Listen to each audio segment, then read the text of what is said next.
আমাদের বাড়ির রাজহাঁস খুব সুন্দরভাবে কাছে আসলো। এসে মনে হলো যে সে কিছু বলবে না, সে আমাকে কিছু একটা বলার চেষ্টা করছে। তা একটু পরে মজা শুরু হবে। সে আসলে এসছে আমাকে কামড়াইতে।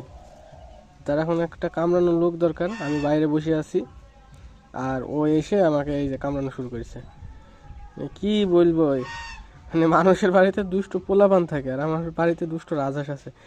এ মানে কামড়াবেই, যতই সরিয়ে দেওয়া যাক সে চলে আসবে।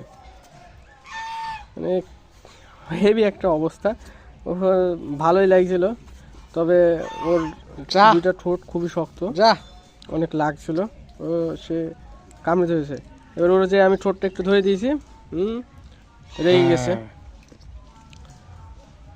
আর আসবে না কামড়াইতে।